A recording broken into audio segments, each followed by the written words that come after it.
class. Today we have lesson 6, one Saturday morning, and it is the second lesson for this story. Okay, I'm going to ask you some questions about this story.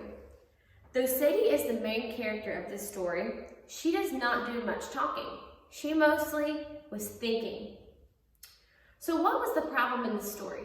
What was Sadie's problem? Was Sadie the only one who had a problem in this story, or were there other people that had a problem as well? How was Sadie's problem solved? What helped her to fix her problem? Was everyone's problem solved at the end of the story, or was it just Sadie's problem?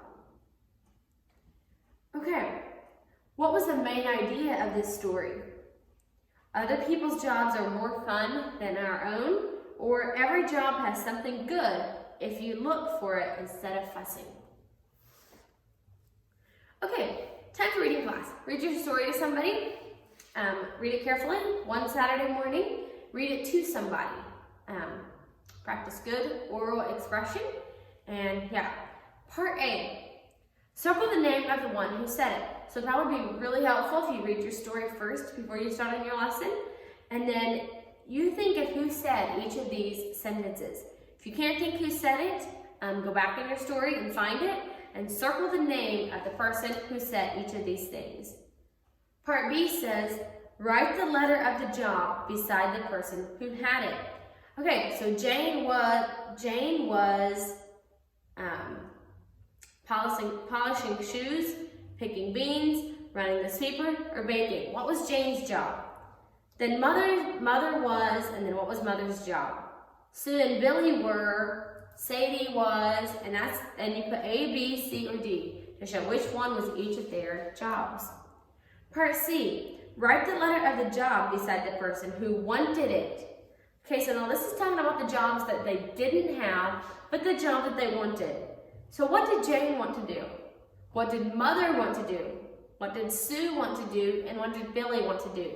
Did they want to polish shoes, pick beans, run the sweeper, or bake?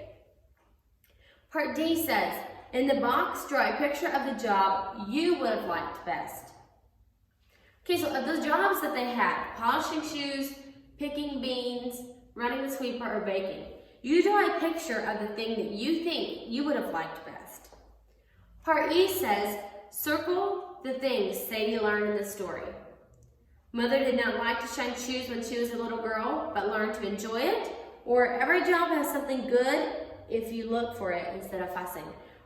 Which of those, or how, it can be all of them, or it can be none of them, it can be one of them. So you just circle. So think of number 15. Did she learn that in the story? If she did, circle it. Number 16. Did she learn that in the story? If she did, circle it. Okay, let's look at our verse. Let's say it together.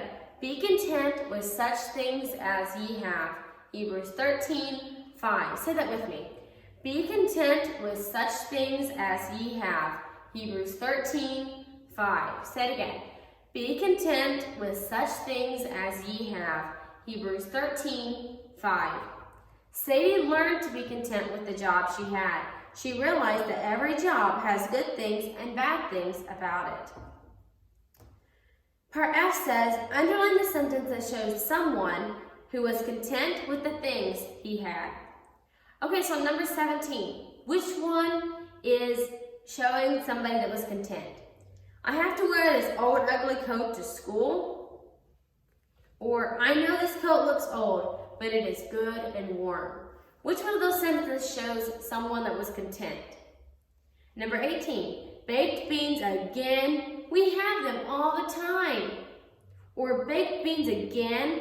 I like the way you fix them, Mother. Okay, so you underline the thing that's showing them being content. Part G says, circle the correct meaning of the Bible verse. Does it mean we should love God, or does it mean be happy with the things that you have? We remember part H, underline the compound words. So underline the compound words, draw a line between the two little words.